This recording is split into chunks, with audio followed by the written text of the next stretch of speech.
चलो कुछ कल की बातें याद करो। हम लोगों ने क्या कहा था, कल वाला याद दिला रहे हैं, भूले बिसरी यादें वापस आए। इधर सुनो इधर, अरे हमको का भरोसा याद है, अभी पूछेंगे अभी आधे से ज्यादा लोग गड़बड़ा जाएंगे, तो याद तो दिलाने पड़ेगा। एक वेक्टर स्पेस कौन था, u ओवर f। दूसरा वेक्टर स्पेस कौन था, v ओवर f। हमारी थ्योरम क्या थी, अगर u ओवर f और v ओवर f आइसोमॉर्फिक है तो इनकी डायमेंशन आपस में कैसी होगी, बराबर होगी। अगर इनकी डायमेंशन आपस में बराबर है तो ये दोनों आपस में आइसोमॉर्फिक होंगे। यानी थ्योरम थी u over f is isomorphic to the v over f if and only if the dimension of u is equal to dimension of v। और इस पूरी बात को दिखाने के लिए हम सबसे पहली बात मान के चल रहे थे, पहली बात क्या थी, आइसोमॉर्फिज्म माने थे, आइसोमॉर्फिज्म माने थे कि डायमेंशन बराबर माने थे, डायमेंशन बराबर माने थे और दिखा रहे थे कि दोनों के बीच में एक आइसोमॉर्फिज्म होगा। तब हमने कहा था कि माना dimension of u over f is equal to dimension of v over f is equal to n।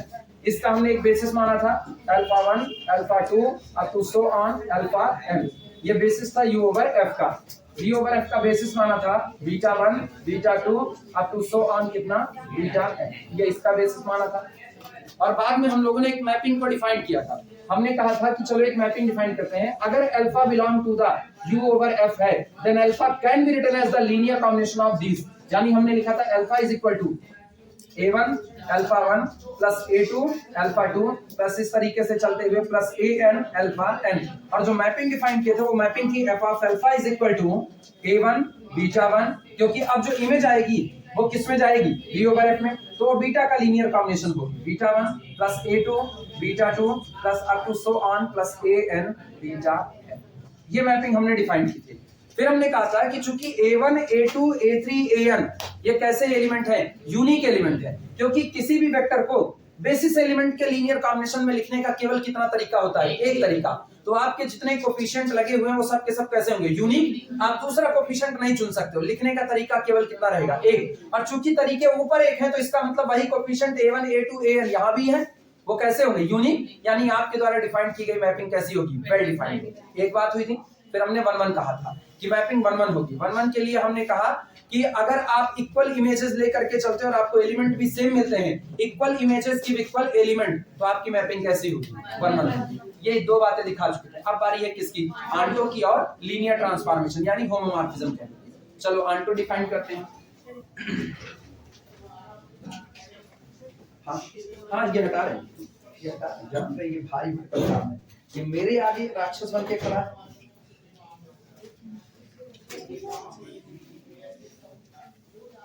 जरा अपनी मैपिंग की तरफ निगाह डालो, जो मैपिंग दी गई थी।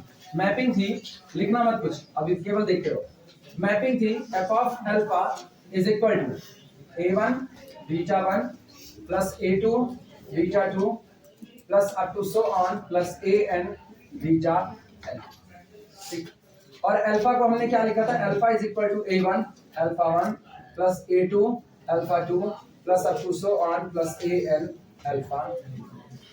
यही लिखा गया था। आंटो दिखाने में क्या होता है, आंटो उल्टे तरफ से चलते हैं। कोडोमेन में चुने गए इमेज के लिए आपके पास डोमेन में क्या मौजूद होना चाहिए, प्री इमेज मौजूद होनी चाहिए। तो हम इधर कोडोमेन चुन रहे हैं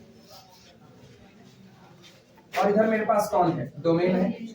कोडोमेन में अगर हम कोई भी वेक्टर लेते हैं, मान लो कोडोमेन में हमने एक वेक्टर लिया वेक्टर बीटा, तो इस वेक्टर बीटा को हम क्या लिख रहे हैं, b1 vector beta 1 plus b2 vector beta 2 plus up to so on plus bn vector beta n। क्या ये कोडोमेन का वेक्टर है?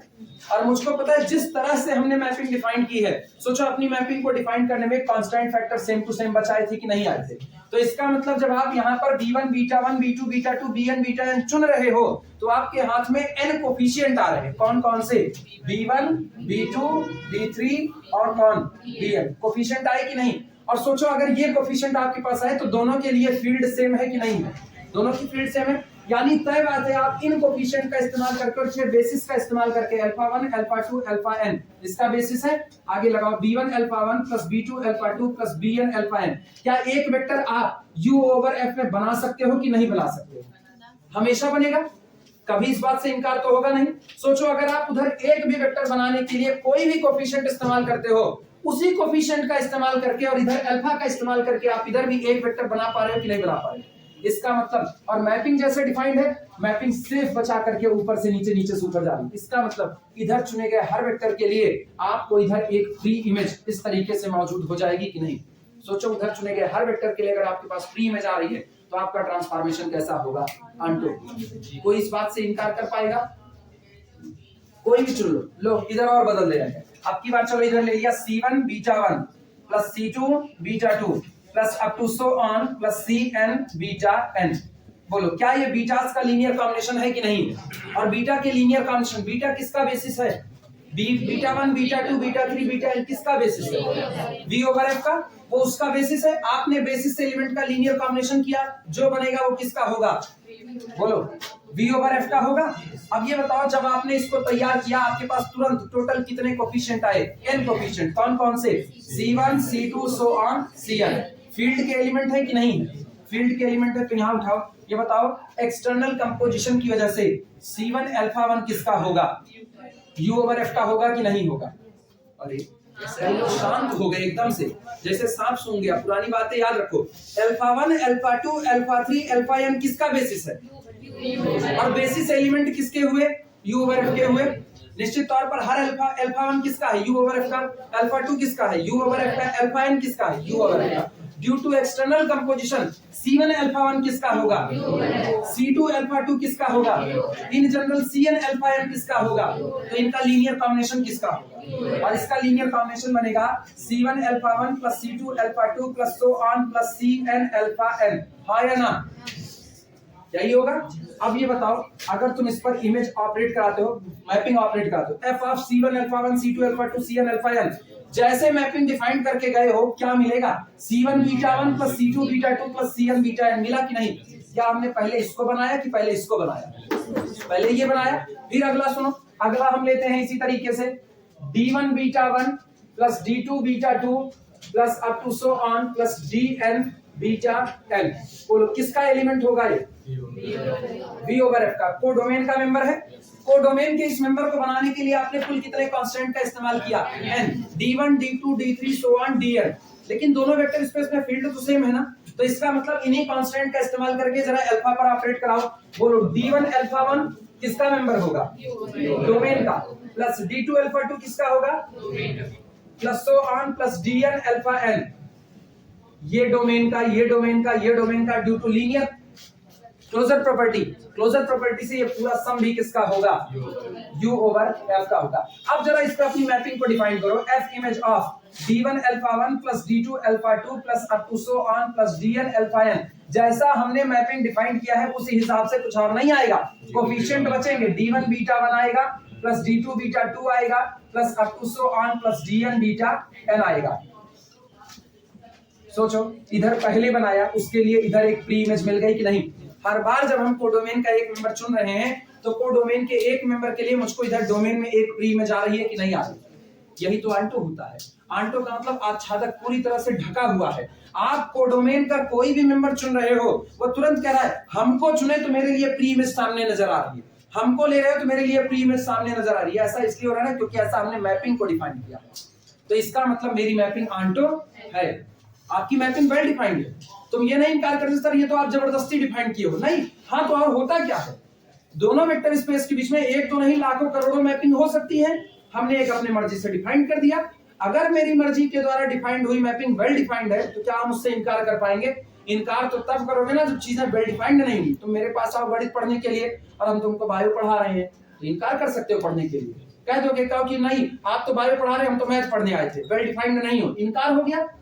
लेकिन हम कह रहे हैं हम गणित पढ़ा रहे हैं, अब तुम हमको कब इनकार करोगे? जब मेरा पढ़ाया तुम्हारे समझ में नहीं आएगा तब इनकार करोगे, उसके पहले नहीं। क्योंकि वेल डिफाइंड तो हम है ही हैं, मैपिंग तो है ही है। कोई हमको ये नहीं कह सकता हम बायो पढ़ाते हैं, गणित पढ़ाते हैं, गणित पढ़ाते रहेंगे। समझ में आता है नहीं आता वो एक अलग मामला है। अगर समझ में आता है तो होमोमॉर्फिज्म है, ऑपरेशन प्रिजर्विंग। हम पढ़ा रहे हैं और तुम पढ़ रहे हो। मेरी तरफ से ऑपरेशन किसका लग रहा है? पढ़ाने का। तुम्हारी तरफ से किसका लग रहा है? पढ़ने का। अगर मेरा पढ़ाया तुम्हारे समझ में आ रहा है तो ऑपरेशन प्रिजर्व हो रहा है। मेरा पढ़ाया तुम्हारे समझ में नहीं आ रहा है, ऑपरेशन प्रिजर्व नहीं हो रहा। अब हम होमोमॉर्फिज्म नहीं हो सकते। जिस दिन मेरा पढ़ाया एक एक लड़के एक एक लड़की को समझ में आया, एक बराबर समझ में आया, उस दिन हम क्या बन जाएंगे? आइसोमॉर्फिज्म। लेकिन ऐसा आइसोमॉर्फिज्म हो नहीं सकता। ये भी बात है। ये भी है, हो नहीं सकता भी।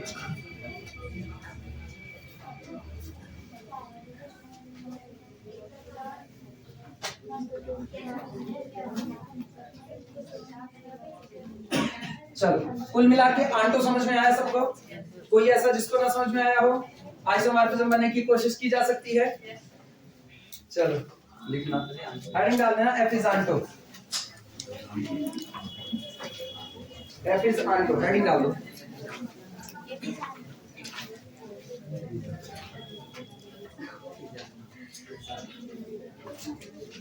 एफ इज आंटो लिखना है।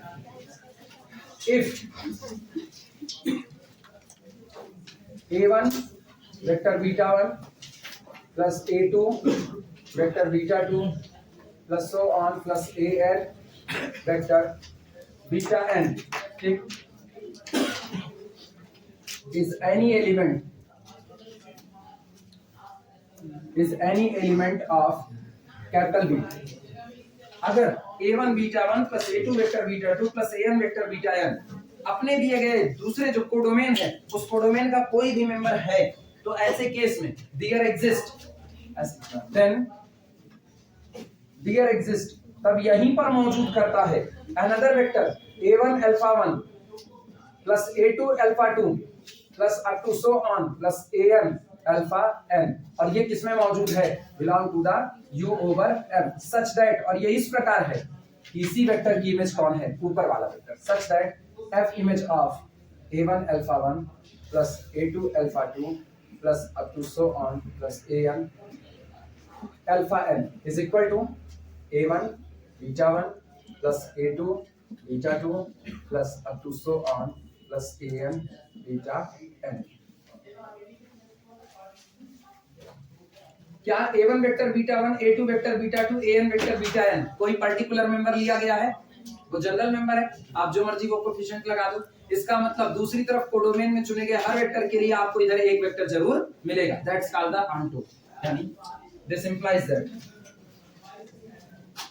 That f is onto.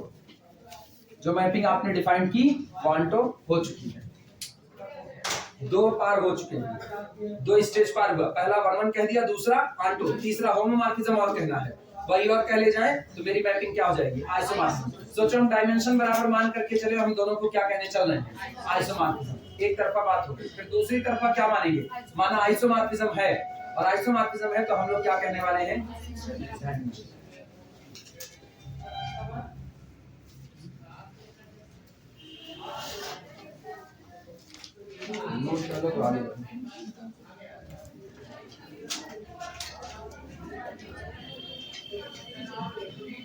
आगे ठंडी में, आगे ठंडी में, हाँ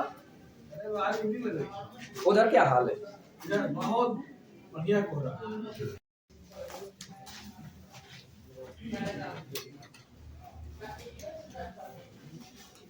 हेडिंग डाल देना, एफ इज लीनियर ट्रांसफॉर्मेशन।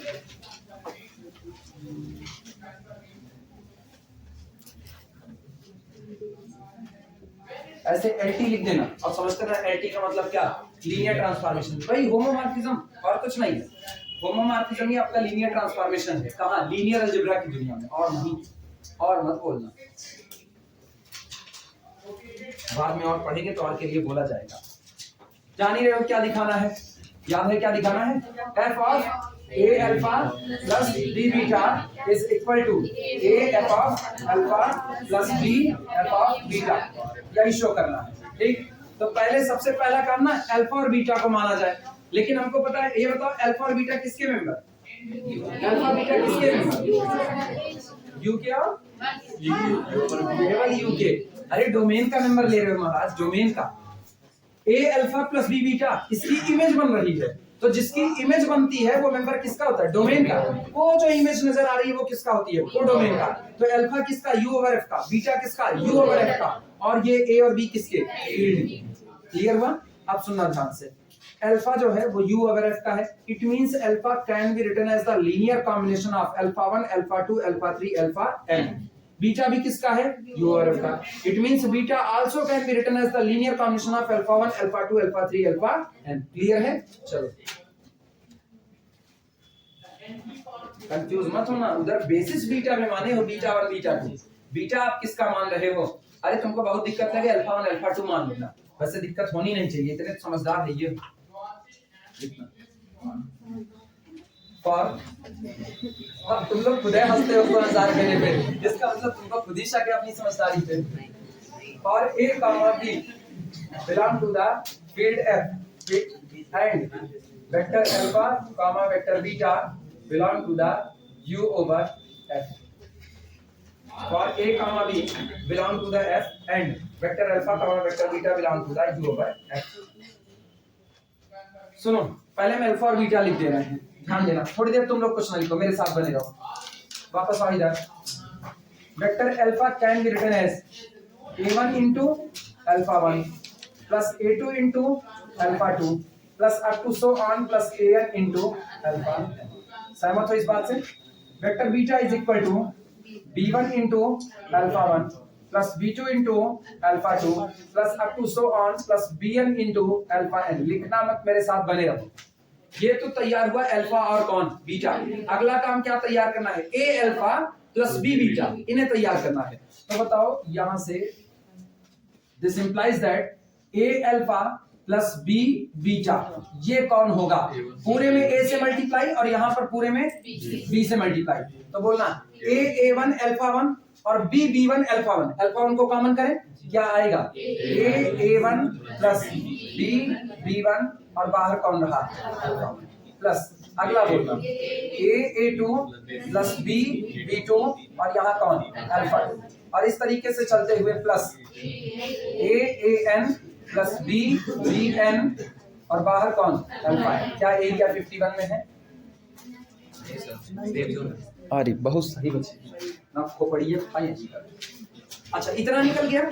इतना निकलने के बाद मेरा अगला काम होगा इस पर मैपिंग को क्या कर देना? ऑपरेट कराना। तो दिस इंप्लाइज दैट, ध्यान देना, f of a alpha plus b beta is equal to, तुम सीधे मैपिंग डिफाइन कर चुके हो। मैपिंग क्या कहती है? वो कोफिशिएंट को सेफ बचा लेगी और अल्फा 1 को बदल देगी अल्फा 2 को, अल्फा n को बीटा n। तो क्या हम ये लिखने का जोखिम उठा सकते हैं कि a1 प्लस b b1 और बीटा 1? सही या गलत?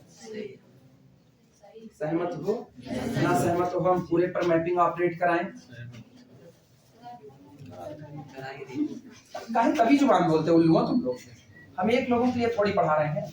f of a1 plus b1 alpha 1, तुमको नहीं आएगा पूरा कराएंगे, एक एक स्टेप दिखाएंगे। a2 प्लस b2, तुम ना पढ़ो वो अलग बात है ना। सो on plus an plus bn alpha n। लिखा। मैपिंग क्या कहती है? मैपिंग कहती है कोफिशिएंट से बचा रहेगा और अल्फा 1 बदलेगा बीटा 1 में, अल्फा 2 बीटा 2 में, अल्फा n बीटा n में। यानी अब अगला काम बस यही होने वाला है, a1 प्लस b1, ये आपका कोफिशिएंट है, से बचा। बाहर कौन रहा? Beta 1 plus a2 plus b2 और बाहर कौन बचा? बीटा 2। अरे हम इसको और शॉर्ट में सिग्मा में बांध सकते हैं, aai प्लस bbi। लेकिन दिक्कत यही ना, कई लोग सिग्मा में फ्यूज उड़ा दोगे अपना, इसीलिए हम इस तरीके से चल रहे हैं। नहीं, हमको सिग्मा ज्यादा आसान पड़ेगा। an plus bn alpha n, हाँ बीटा मिला।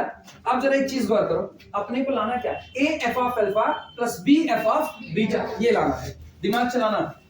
a1 बीटा 1, ठीक, a2 beta 2, an beta n, ये लोग एक साथ आएंगे कि नहीं? वास्तविकता में ये कुछ ऐसा हाल बन चुका है। This is equal to a1, हम पूरा लिख रहे हैं, तुम लोगों को जितनी मर्जी उतना लिखना, जितनी मर्जी उड़ा देना, बीटा 1 प्लस a2 बीटा 2 और इस तरीके से चलते हुए प्लस an बीटा n, एक साथ आया। प्लस अगला हाल देखना, यहां पर क्या बनेगा? b1 beta 1 plus b2 beta 2 और इस तरीके से चलते हुए सो ऑन, यहां लिख रहे हैं प्लस bn बीटा n। सहमत हो इस बात से? क्या पूरे में से एक और पूरे में से b को कॉमन किया जा सकता है? अगर हम यहां से पूरे में से a को कॉमन करें तो ध्यान दो, this is equal to a common आया, अंदर का हाल देखना, A1 beta 1 plus A2 beta 2 plus इस तरीके से चलते हुए AN बीटा N। अच्छा, प्लस यहां से हम B को कॉमन करें तो अंदर में B1 beta 1 plus B2 beta 2 plus up to so on plus BN beta N। क्या यही बनेगा? मेरे ख्याल से इसको पहचान रहे हो। कोफिशिएंट A1 A2 AN देखो किसके पास है? अल्फा के पास। और यही अल्फा 1 की जगह कौन रखा गया? बीटा 1। अल्फा 2 की जगह बीटा 2, अल्फा n की जगह बीटा n। तो ये कौन है, पहचान पाए? A f of vector alpha. और प्लस ये कौन है? B f of beta. जिनको दिक्कत लगी, ये सुनो, जिनको दिक्कत लगी उनके लिए एक और लाइन चल दे रहे हैं ना।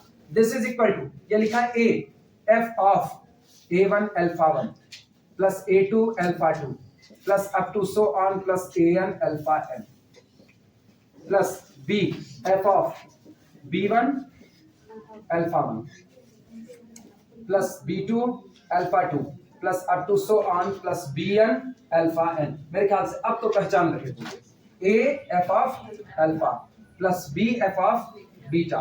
हम इसको सिग्मा पे करते हैं ना, ये बहुत छोटे छोटे में निपटता। तुम लोगों में से जिसको समझ है वो सिग्मा पर इसको लिखने की चाहो तो लिख सकते हो, मेरी तरफ से कोई रोक टोक नहीं। ये उनके लिए है जिनको थोड़ी सी कम समझ है। अरे ये क्वेश्चन मार्क नहीं तुम्हारे दिमाग पे होता है, सेकंड ईयर में इतनी कम अकल हमको बिल्कुल नहीं थी, तुमको भी थोड़ी थोड़ी है ना। इधर सुनो, हम लोग चले कहां से? f of a alpha plus b beta, और पहुंचे कहां पर? a f of alpha plus b f of beta. क्या ये पर्टिकुलर किसी अल्फा बीटा के लिए था? ये किसी के लिए भी था। तो इसका मतलब ये बात हर एक अल्फा बीटा हर एक कोफिशिएंट के लिए होल्ड हो रही है। क्या बन चुके हो? होमोमॉर्फिज्म। 1 1 हो गए, आंटो हो गए, होमोमॉर्फिज्म। अपना ट्रांसफॉर्मेशन क्या है? आइसोमॉर्फिज्म। अब पहले इतना लिख डालो, तब पहले इतना लिख डालो। हाँ लिखो आराम से, थोड़ी कॉर्नर वाला आ रहा है कि नहीं आ रहा है भाई देख लें बस। आ तो रहा है, पूरा पूरा आ रहा है।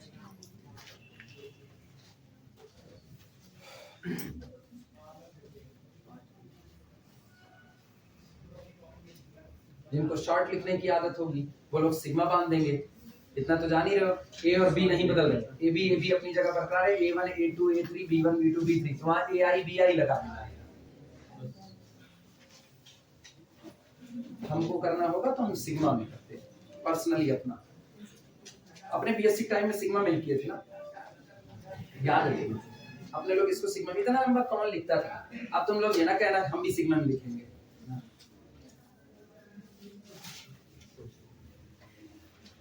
गणित अपनी भेड़ पहचानता, बाद में कई लोग कहो यार सिग्मा कहाँ से खुले, उसके टांके खोलने लगोगे तुम लोग।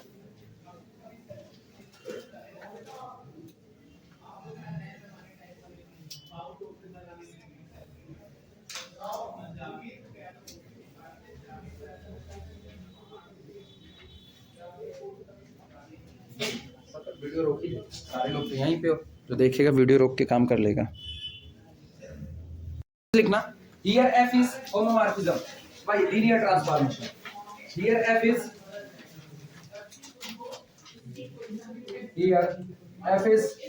homomorphism।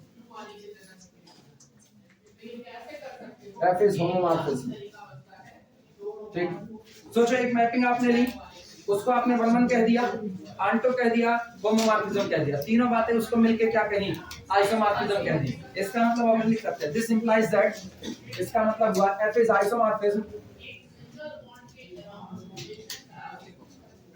f इज आइसोमॉर्फिज्म ठीक of u onto v, u onto v, और therefore u is isomorphic to v।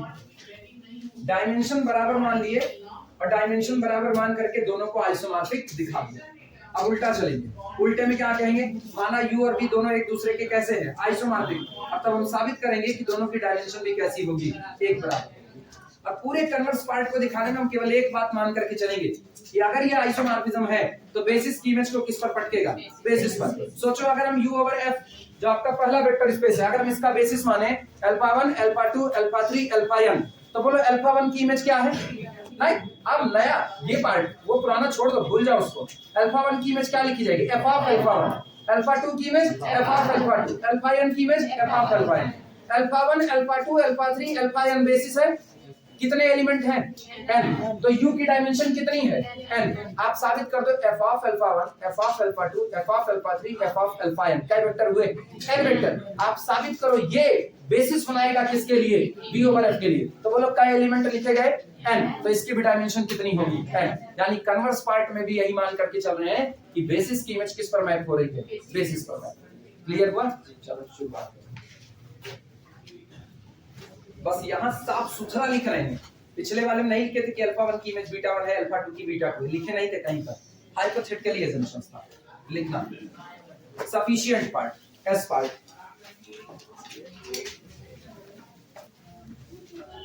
Condition is sufficient वाले में आ रहे हैं एस पार्ट। सफिशिएंट पार्ट इसमें लिखना, हेडिंग है heading, u is isomorphic to v implies that dimension of u is equal to dimension of v। मतलब कल को कोई मुझसे कहे, कल को कोई हमसे कहे कि दो वेक्टर स्पेस है, दोनों वेक्टर स्पेस की डायमेंशन आपस में बराबर है, तो हम कहेंगे जरूरी है कि वो दोनों एक दूसरे के क्या रहेंगे आइसोमॉर्फिक, ये जरूरी था। ठीक, आज हम कह रहे हैं दो वेक्टर स्पेस एक दूसरे के आइसोमॉर्फिक हैं, मुझको किसी और चीज की रिक्वायरमेंट नहीं है, हम गारंटी के साथ कहते हैं कि ये दोनों वेक्टर स्पेस सेम डायमेंशन के लिए सफिशिएंट। एक बात आप खाली कहते हो दो लोग एक दूसरे के आइसोमॉर्फिक हैं, आप जो बात पहले के बारे में कहोगे सफिशिएंट है, वही बात दूसरे पर सही। अगर आप कह रहे हो किनाई और गणपत शायद दोनों डिग्री कॉलेज एक दूसरे के आइसोमॉर्फिक हैं, तो आप किसी एक का नेचर पता कर लो, दूसरे का नेचर डिक्टो वैसा ही होता है, वो बदलने वाला नहीं है। अगर आपने कह दिया ना H2SO4 और पानी दोनों एक दूसरे के आइसोमॉर्फिक हैं, तो H2SO4 डालने से भी जलोगे और पानी डालने से भी जलोगे, होगा नहीं ऐसा। ये दोनों एक दूसरे के आइसोमॉर्फिक नहीं है, नहीं तो ये कौन सी थ्योरी हुई, ऐसा तो पहले मंगल पे पहुंच जाएंगे हम, गलत बात। आपके नल में आने वाला पानी बम्बा में आने वाला पानी, ठीक है, और बिस्लरी का जो पानी खरीदते हो, दोनों एक दूसरे का आइसोमॉर्फिक ना, एक दूसरे का आइसोमॉर्फिक, वो प्रॉपर्टी प्रिजर्व करते हैं। ठीक, अब ये मत कहना सर जी वो फिल्टर्ड है इसमें ना, अब हम थोड़ी करें नाली पानी उठा करके कहते वो भी आइसोमॉर्फिक है, राइट, वो अलग। लेट लिखो इसमें, लेट माना u is isomorphic to v, लिखो लिखो लिखो, माना u और v दोनों एक दूसरे के कैसे हैं आइसोमॉर्फिक हैं, वेयर जहां पर where u over f and v over f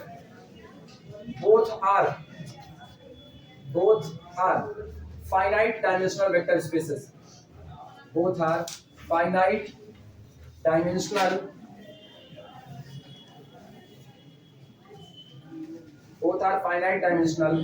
vector spaces। माना u over f और v over f दोनों एक दूसरे के आइसोमॉर्फिक हैं और दोनों कैसे हैं फाइनाइट डायमेंशनल वेक्टर स्पेसेस हैं। ठीक, u की डायमेंशन को n मानेंगे और v की डायमेंशन को n साबित करेंगे। लिखना, लेट माना dimension of our domain is equal to n, माना u की डायमेंशन कितनी है n, अच्छा u की डायमेंशन n है तो फाइनाइट डायमेंशनल वेक्टर स्पेस पर एग्जिस्टेंस थ्योरम कहती है there must exist a basis for the u over f। मान सकते हैं कि नहीं मान सकते, लिखना, and s1 is equal to collection of alpha 1 alpha 2 up to so on alpha n, b its basis और तब माना s1 इसके लिए किसका काम करता है बेसिस का। अब हम केवल एक बात दिखाएंगे, हम कहेंगे f of alpha 1 f of alpha 2 f of alpha n ये बेसिस का काम करेगा किसके लिए v over f के लिए। देखना, now we shall show that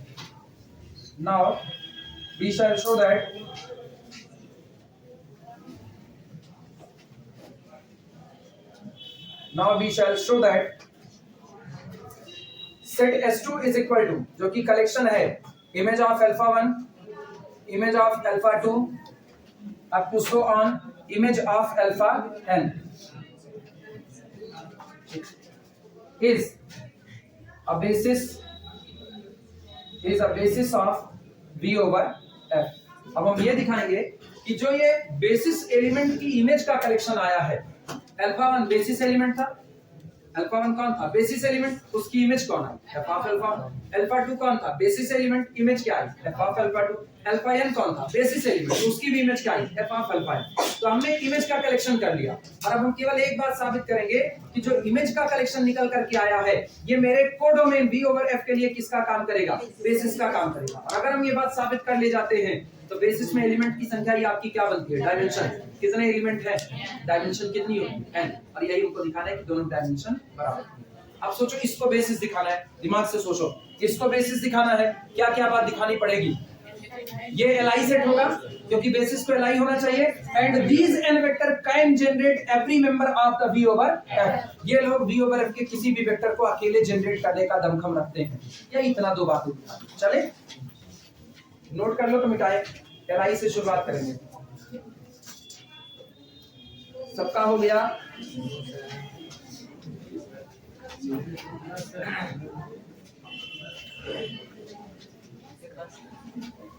क्या हुआ? छोटा S2 लिख भाई, नहीं लिख, वो बड़ा होगा। एफ ऑफ एल बहुत ही मैंने की तो बैठ के सुन रही थी बात क्या?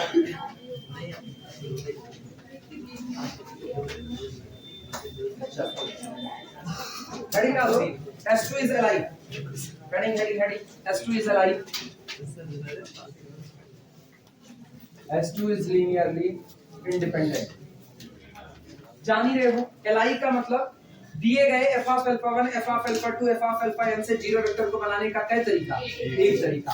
मतलब हम लोग एक लीनियर कॉम्बिनेशन तैयार करेंगे a1 f of alpha 1 plus a2 f of alpha 2 so on an f of alpha n बराबर जीरो वेक्टर। और हम कहेंगे a1 बराबर 0, a2 बराबर 0, an बराबर 0। मतलब मेरे द्वारा बनाए गए होमोजेनियस इक्वेशन का केवल और केवल कितना सॉल्यूशन आएगा? एक। That is the unique solution and it is the trivial solution. लिखा। लेट, चलो तुरंत एक लीनियर कॉम्बिनेशन बनाते हैं।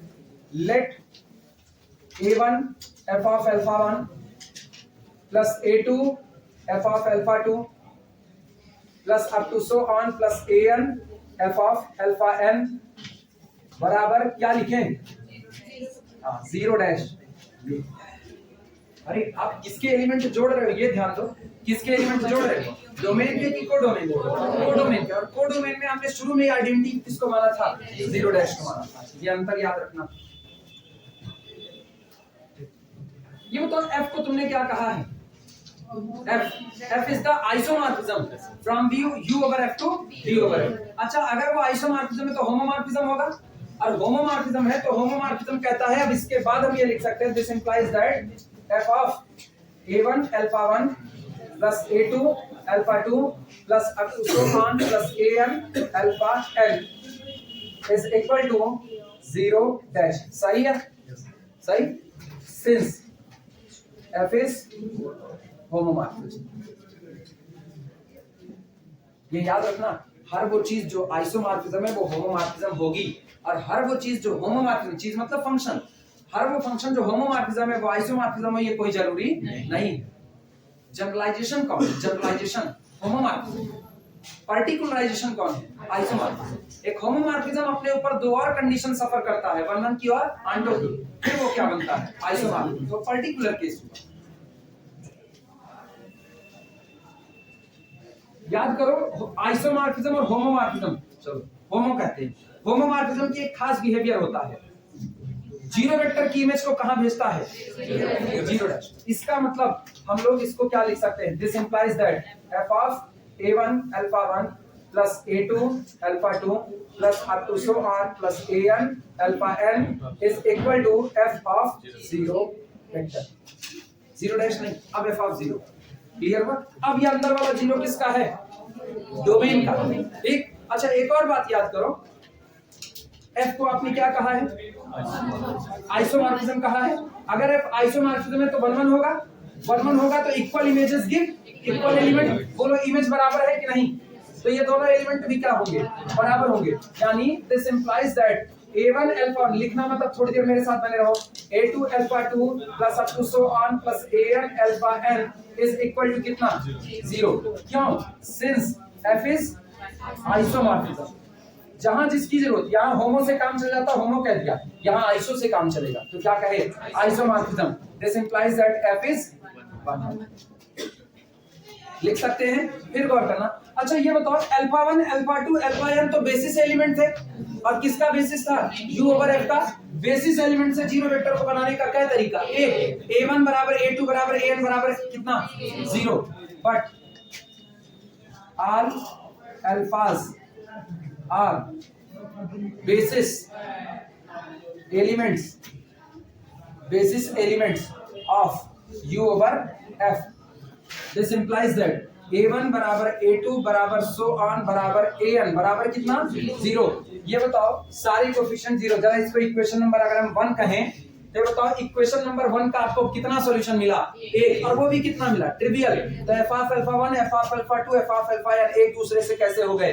इंडिपेंडेंट हो गए। क्लियर हुआ? सो इक्वेशन 1 गिव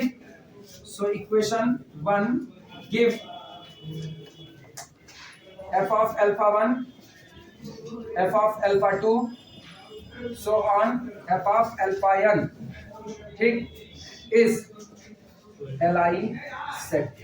पहला काम हो गया। अब नोट कर लो इसको। सेट को li दिखा दिया, स्पैन और दिखाना रह गया बस। क्या कोई मुश्किल है? ध्यान रखने की बात है। अब कई लोगों को मुश्किल लग रहा होगा, मिस्टेक कुछ कर नहीं सकते हैं क्योंकि तुम पुराना वाला नहीं पढ़े तो निश्चित तौर पर तुमको मुश्किल लगेगा। इसीलिए हम तुमको पहले दिन से चिल्ला रहे थे, यहाँ बोरियत मत महसूस करना। हर चैप्टर एक दूसरे से जुड़ा हुआ है। तुम एक में बोरियत महसूस करेंगे, दूसरा ऑटोमेटिकली बोरियत भरा हो जाएगा। मौका अभी भी है, अभी भी इतनी जल्दी एग्जाम नहीं होने वाला। सारे लेक्चर यूट्यूब पे पढ़े हैं, कुछ प्राइवेट नहीं है, सब पब्लिकली पढ़ा हुआ। उठा करके दोहरा करके वापस सीख सकते हो। नोट्स बनी हुई है, तुम्हारा टाइम भी नहीं जाना है। तुम स्पीड बढ़ा लो लेक्चर की, स्पीड बढ़ा करके जहां रोक करके जैसे ऐसे बतिया रहे हैं उसको तुम आगे बढ़ा सकते हो, उसमें दिक्कत नहीं। हाँ डेटा खर्चा करना पड़ेगा। अब वो अलग बात है, तुम डेटा गाना सुन रहे हो स्पॉटिफाई डाउनलोड करके, क्या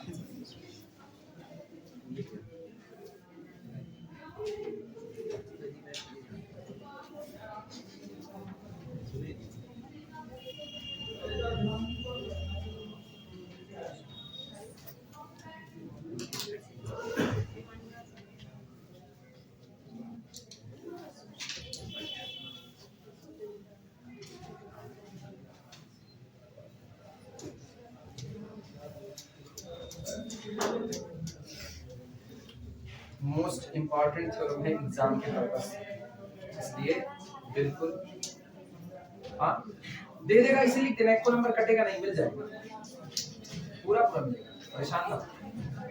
नहीं लिख पाओगे ना, 7.5 नंबर का नहीं, तब नहीं लिखोगी। 5 नंबर में थोड़ा पूछ रहा है, 7.5 नंबर में। अरे हम तो कहते हैं ऐसी थ्योरम आ जाए ना, समझ लो पाछे खिली हुई है। आसान है। और ड्यूअल बेसिस की थ्योरम दे देगा, तब तो तुम लोग अगर इसको कठिन करो ड्यूअल बेसिस की थ्योरम, तो तुम लोग और कठिन करोगे। हाँ तो और भेजा लगेगा।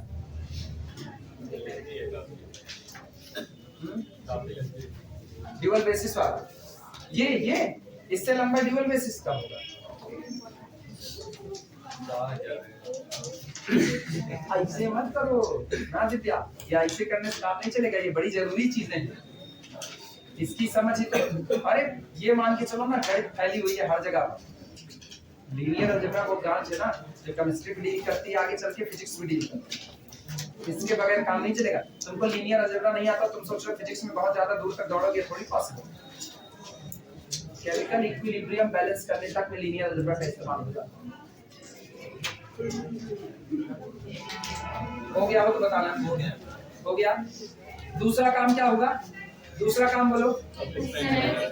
Linear span of S2 is equal to capital V। मतलब अब हम ये दिखाएंगे, आप एलआई तो हो चुके हो, अब S2 अकेले ही पूरे के पूरे vector space V over F को क्या कर सके? स्पैन। एक बात और कहते हैं, उसको बेसिस कहते हैं।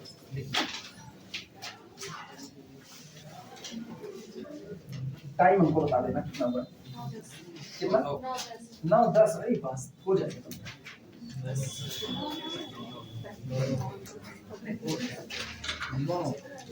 लिखना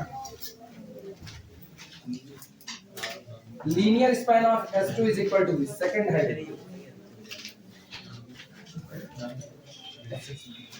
हम लोगों के एक परिचित में थे, इंग्लिश के टीचर थे। वो बात करते थे, मतलब रिलेटिव आते थे, वो बात करते थे अधिकतर शब्दों को ना yes yes, oh yes, no no यही बोलते थे हम लोग, उनका नाम रख देते एस एस नो नो। मेरे यहाँ जब पहली बार फोन लगा 220 596 पहली कॉल उन्हीं यहाँ पे किए, और अपनी आदत तो थी नहीं, पहली बार फोन लगा हुआ था, पढ़ने में कितना हम 6वीं में पढ़ रहे थे, पहली बार फोन लगा था। लैंडलाइन फोन उस जमाने में मतलब ये होता था जिसके यहाँ लग गया, अरे हाँ हाँ मजा आ गई, उठाए फोन और एक कस की तरह हेलो गुरुजी हैं। मेरे पापा कह रहे वैसे सुना है, तो धीमे धीमे बोला। अब वही बात हम अपने पापा कहते हैं, वो बातें पलट गई। अच्छा अपने को लगा ना इतना छोट छोट भर का छेद है, इससे धीमे बोलेंगे तो सुनाई कहाँ देगा, तो हम तेज बोले थे हेलो गुरुजी हैं।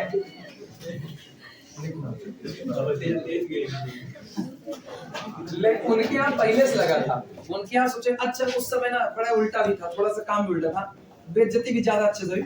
हम 6वीं में पढ़ते थे, 6वीं से लेकर के 10वीं तक, 10वीं तक मेरी आवाज बहुत पतली थी, बहुत पतली थी। तो सामने से आ रहा ना, हाँ भाभी नमस्ते, ये खतरनाक था, ये बड़ी बेइज्जती थी। मतलब 10वीं तक ये करनी पड़ी। मतलब इधर से फोन करो, उधर से कोई मेरी आवाज सुनता था, उसकी इतनी पतली आवाज सुनाई देती थी, और सीधे यही बोलता था हाँ बच्ची बोल दिया, हाँ अब तुमको क्या कहे, बच्ची बोल रही, बच्चा बोल रही।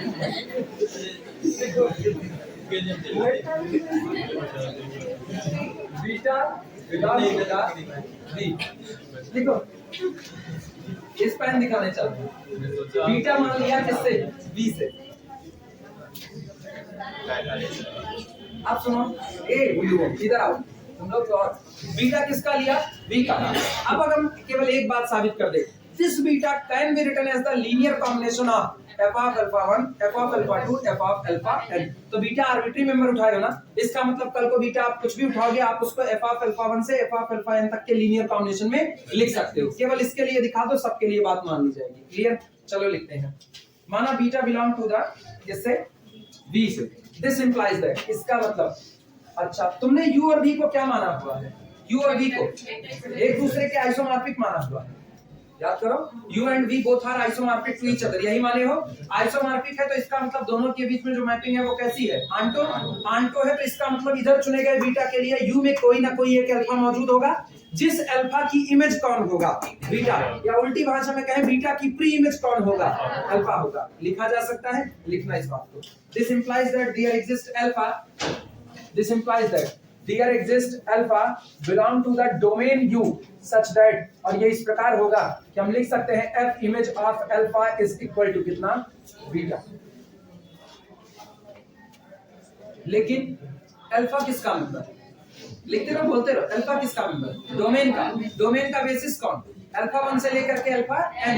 Then alpha can be written as the linear combination of alpha 1 alpha 2 alpha n। चलो लिखते हैं, let alpha can be written as c1 vector alpha 1 plus c2 vector alpha 2 plus up to so on plus cn vector alpha n। कह सकते हो आप coefficient क्यों बदले, इसलिए बदले क्योंकि इसके ठीक पहले में li प्रूव किए हैं, और उसी li में a1 बराबर a2 बराबर an बराबर कितना कह चुके, 0। तो ठीक है, यहाँ हम दूसरी बात कर रहे हैं, यहाँ वो बात नहीं लागू है। लेकिन कई लोग सोचेंगे अरे ऊपर तो a1 a2 0 था तो अल्फा 0 हो जाएगा, ऐसा नहीं, इसीलिए हम कोफिशिएंट ही बदलेंगे। क्लियर हुआ, सेफ गेम खेल रहे हैं बस खाली, कि तुमको कंफ्यूजन ना हो, हमको नहीं हो, तुम्हारे लिए। Alpha is equal to c1 alpha 1 plus c2 alpha 2 plus cn alpha n। आओ बीटा देखते हैं। Then beta is equal to, 2 minute लिखना बंद करो, 2 minute. Beta is equal to कौन है, f of alpha is equal to f of c1 alpha 1 plus c2 alpha 2 से लेकर के प्लस cn अल्फा n लिख सकते हैं। लेकिन मुझको पता है but f is isomorphism, f is isomorphism implies that f is homomorphism। जो आइसोमॉर्फिज्म है होमोमॉर्फिज्म तो होगा ही होगा। इसका मतलब this implies that beta can be written as, बोलो c1 f of alpha 1 plus c2 f of alpha 2 plus up to so on plus cn f of alpha n। क्या beta एक arbitrary member था? Now this arbitrary member can be written as the linear combination of f of alpha 1 f of alpha 2 f of alpha n। मतलब आप कोई भी beta चुनोगे उसको आप इनके f ऑफ अल्फा 1 से लेके f ऑफ अल्फा n तक के लीनियर कॉम्बिनेशन में लिख सकते हो। कर गया स्पैन की नहीं कर गया, li हो गया, स्पैन कर गया, क्या हो गया, बेसिस हो गया। डायमेंशन कितनी लिया, n लिया। ठीक, this implies that beta can be spend by S2। Beta को आप दिए गए सेट S2 से क्या कर सकते हो, स्पेंड कर सकते हो। सिंस बीटा इज आर्बिट्ररी, चूंकि बीटा कैसा मेंबर है, आर्बिट्ररी। अरे इधर देख लो, बाद में लिख लेना। Since beta is arbitrary, beta कैसा मेंबर है, आर्बिट्ररी मेंबर है। सो इसलिए linear span of S2 is equal to कितना, V/F, and hence S2 is basis of V/F, and this implies that dimension of V/F is equal to S2 के अंदर कितने element, n element, and this is equal to dimension of U/F। Isomorphic मान करके dimension बराबर दिखा दिए, theorem proof हो चुकी है। अब नोट कर लो, अब तय है दो वेक्टर स्पेस एक दूसरे के आइसोमॉर्फिक होंगे तो उनकी डायमेंशन बराबर होगी, उनकी डायमेंशन बराबर है तो दोनों एक दूसरे के आइसोमॉर्फिक होंगे। अब हम लोग इस बात को हमेशा कह सकते हैं।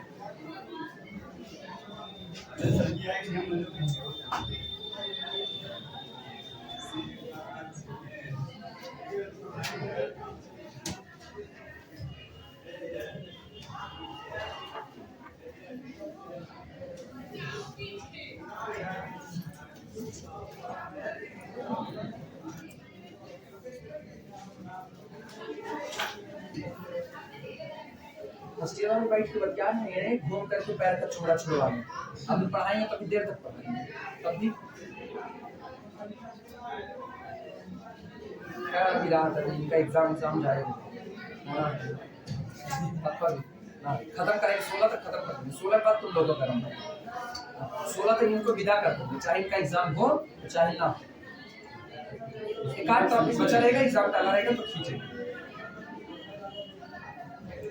एग्जाम बहुत उम्मीद कम लगी है यार, जिस हिसाब से ओमिक्रॉन भैया आ रहे हैं उस हिसाब से उम्मीद कम है।